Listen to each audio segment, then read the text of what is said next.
Hi everybody, so I thought I would just give you a quick update on what's happening with my stoma reversal stuff. So I had a colonoscopy last week. That's not a nice test. Do not recommend it. Make sure you've got a clean gut at all times so you never need to go through that test. No, it was fine. It didn't take too long, probably half an hour, 20 minutes, half an hour. I think it's been an interesting journey, just that little bit in itself, because to be able to get, so the whole point of a colonoscopy is, they're taking a camera and putting it inside your intestines, so that they can see what's going on the inside. But your bowel can't be full of anything, liquid or poo or partly digested food, because it means they can't see the intestine walls. So there's all this prep that you have to do before you actually get the test. So for me, that meant, I think, a week before you had to stop taking certain supplements or medication. They named certain kinds. So I take a low dose of iron, so I had to come off that. And then about 2 days before, I had to fast.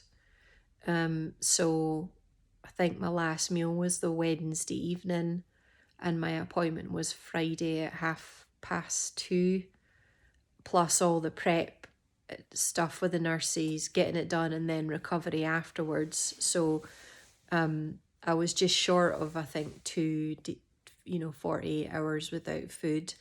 And then the day before and the morning of my appointment, I had to take this powdered liquid, powder that you mix with water, a litre at night, and about, you chow it over about an hour's period, and then about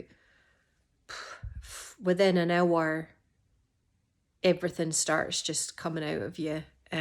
So my stoma bag needed emptied probably 6 times on the first night, and then the second round, the second litre, which was on the Friday morning, I probably needed to empty it 4 times. Although by that point, I could tell the night before that my bowel was empty, because it was just clear liquid that was coming through. So, you've gone through all of this stuff. The liquid tasted like shit. Sorry for my French, but it just was disgusting. Chemically lemon flavour. And then I actually had the appointment. So mine was split into 2, because I've obviously got my intestine, which they were able to enter through the stoma hole.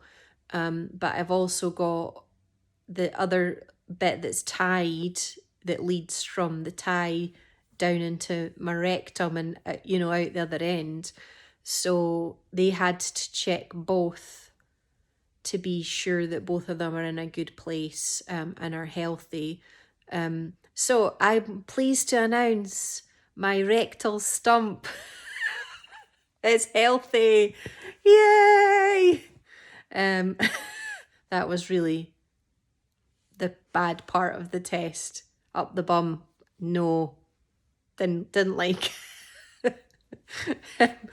So, oh my God. Anyway, moving swiftly on.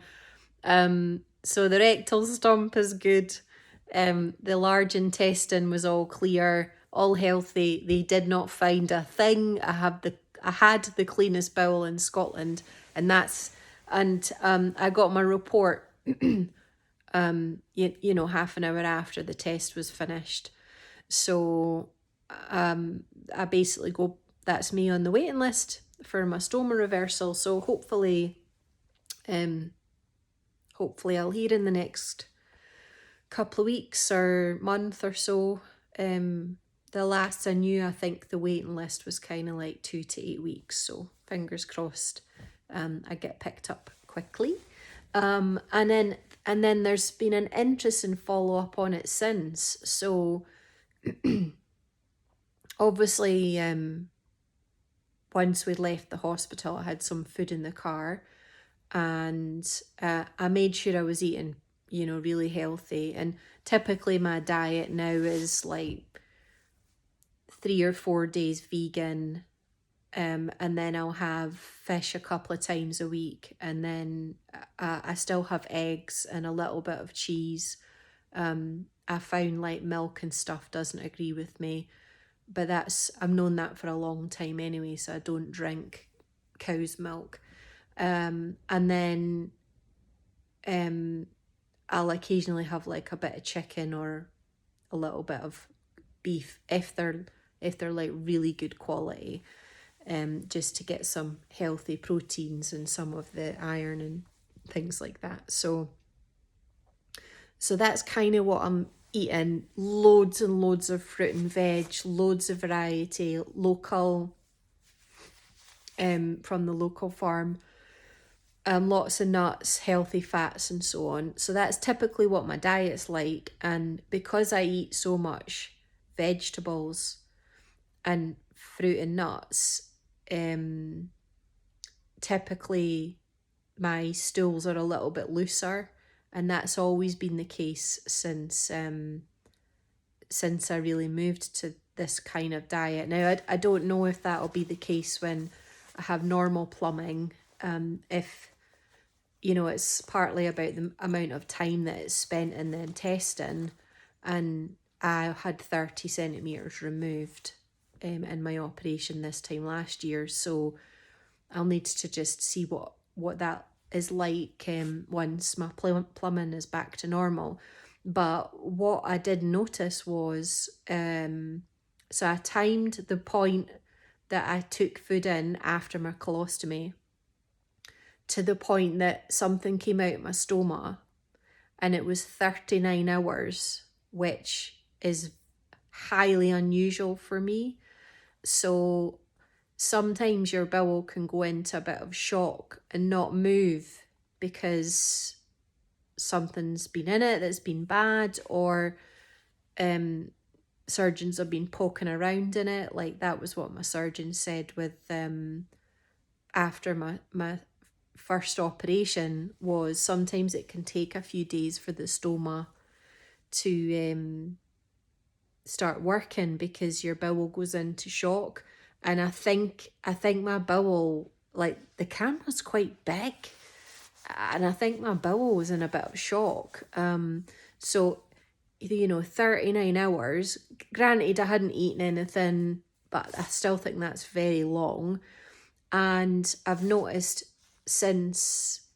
ever since then, so a week has passed, I'm back, eating like I normally would, and my stools are like what they were like before, and in terms of like heavier and like thicker. Sorry, I know this is disgusting, but that's the truth. Like it's in an actual form, whereas before it normally isn't. So I've been doing some research on it, and the drink that I took to clear my bowels also cleared all my microbiome in my gut, which is bad because your microbiome needs to be in good condition to support your immune system and like hormonal balance, and it helps they deliver messages which help your body move hormones around your body, and like your microbiome is like so important, and all of mine's just got washed away, and now my gut's not really doing the job properly because my waste products are sitting in my body for longer because there's no bloody microbiome left.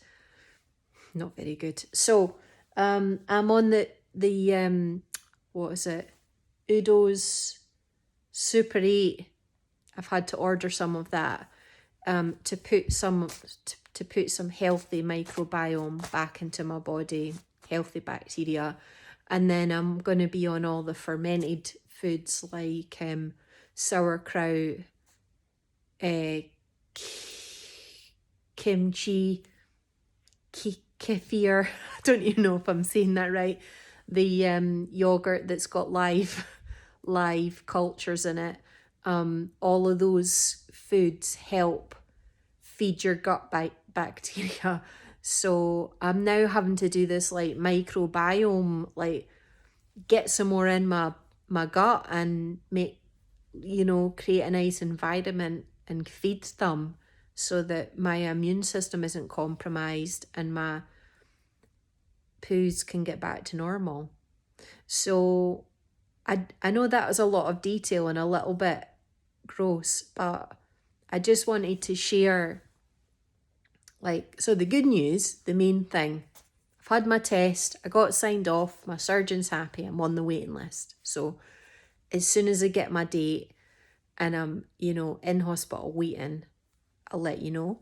But no one mentioned anything about any of this stuff after I left the hospital. It was just like, make sure you stay hydrated.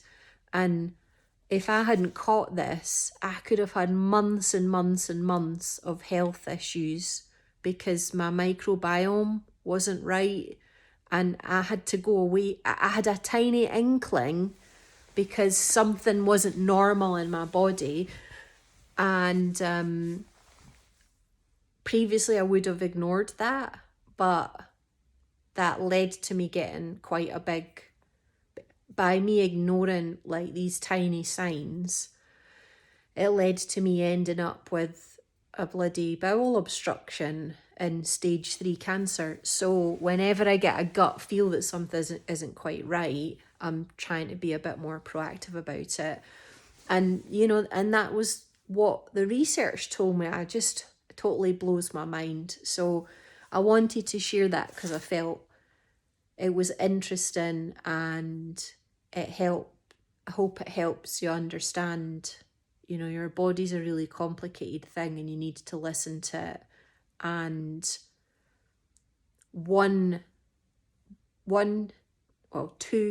two liter drinks completely washed away all the goodness in my gut, and I'm having to proactively do stuff to put that back in so that I can carry on. And the stinker is I've got to do this all again when my operation is due. I think I'd rather just starve, to be honest, but I have to do what's right in terms of tested for surgeries. So whenever I'm due my surgery, I will need to fast and go through this drink again to empty my bowels so that my surgeon can join everything up in a nice clean bowel. And then we'll just need to wait and see how that goes. Hopefully they can do it keyhole like I told you about before. So, whenever that happens, I'm going to have to go back through putting more bacteria back into my gut and feeding it with all the goodies, fermented foods and things that help the microbiome in your gut really happy. So that's it for today. I don't know when my date's going to be, but as soon as I find out, I will let you know. See you later.